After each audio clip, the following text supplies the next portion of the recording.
Bangladesh's remarkable development journey. Government had an important role too. This year, as Bangladesh celebrates the 50th anniversary of its independence, a plethora of writings have tried to explain its remarkable transformation from a country known for famines and natural disasters to one of the fastest-growing economies in the world. The narratives repeat the same themes, that is, Bangladesh's impressive performance on several social indicators, the success of its garment exports, remittances by migrant workers, the spread of microfinance, and the remarkable role of non-government organizations (NGOs). Lost in these narratives is the important role of government. In some writings, government is the villain. The impressive performance of Bangladesh is said to have happened despite the government. Those who do mention government say government helped development by staying out of the way, by granting NGOs the space to deliver social services long considered the responsibility of government. But government has been a major player in the development journey of Bangladesh since independence in 1971.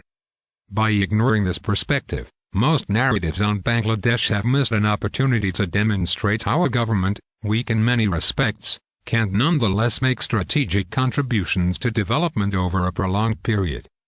Take, for example, the government's investment in rural road construction in the late 1980s and the 1990s.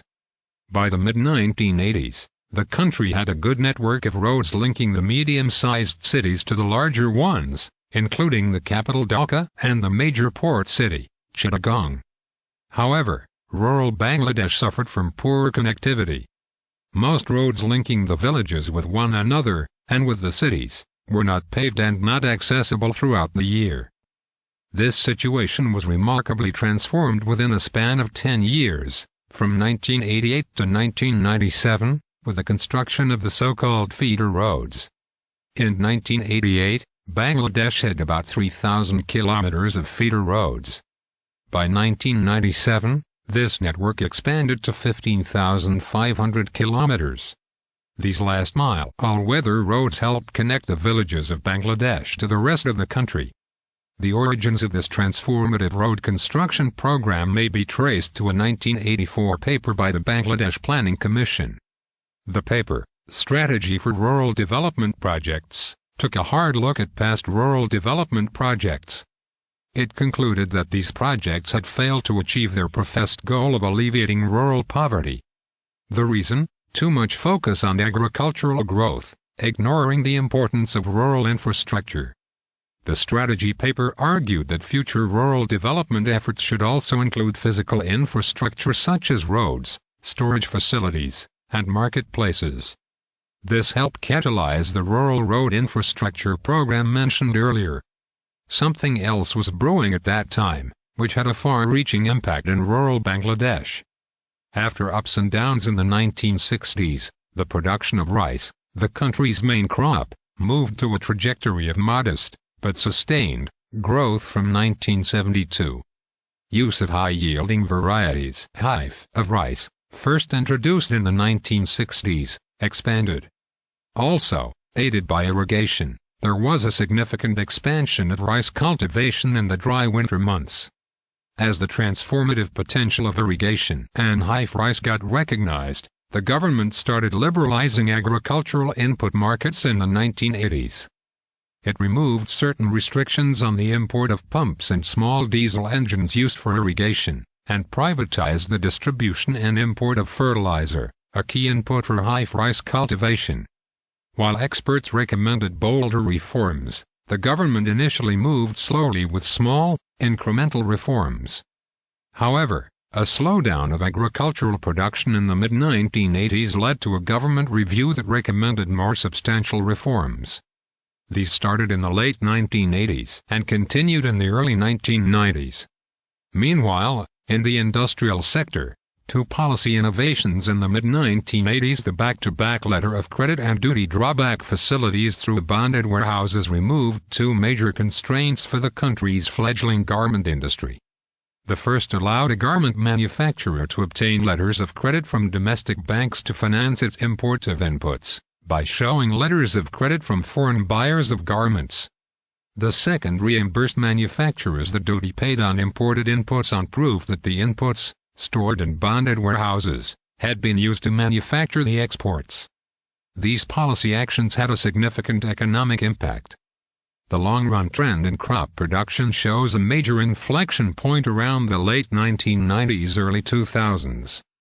Experts have attributed this to the agricultural input liberalization policies of the 1980s and early 1990s. See this and this, as well as to the rural road construction program. See this and this. Similarly, after modest growth in the early 1980s, garment exports accelerated significantly from the second half of the 1980s. The transformative policy and public investment actions of the 1980s and 1990s expanded the horizons of Bangladeshi entrepreneurs, from the small farmers to the garment exporters.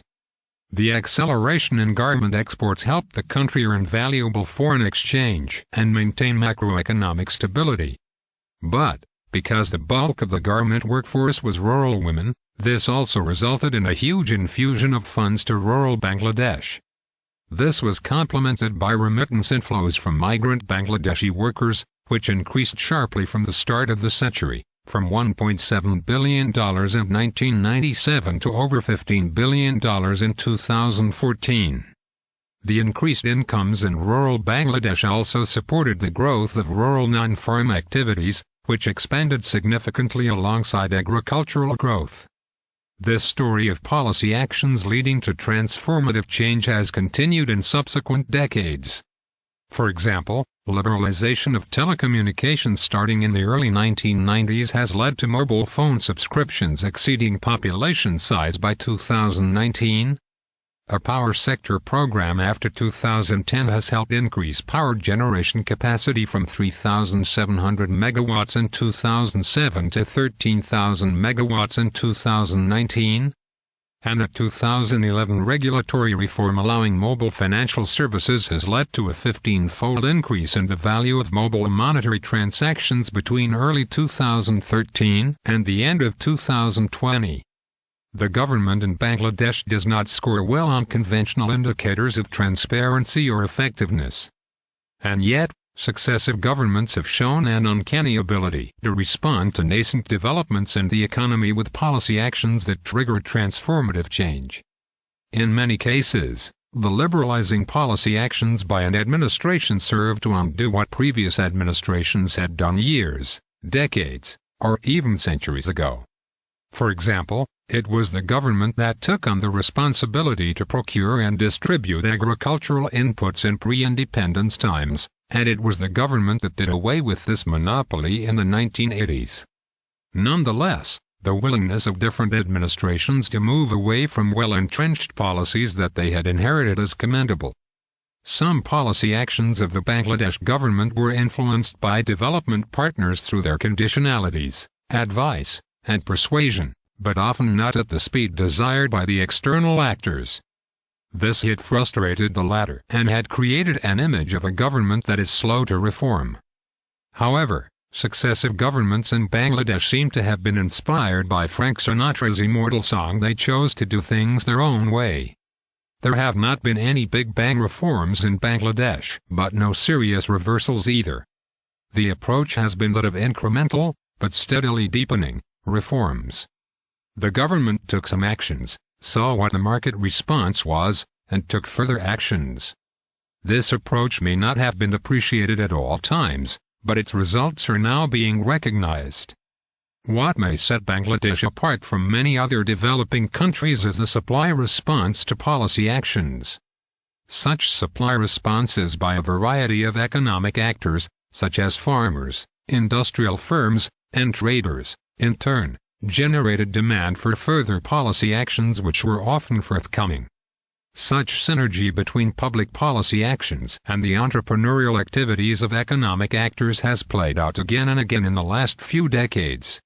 This is an important, but underappreciated, part of the story of Bangladesh's remarkable development journey. The writer is a former lead private sector specialist, World Bank Group. The piece is excerpted from www.brookings.edu blog.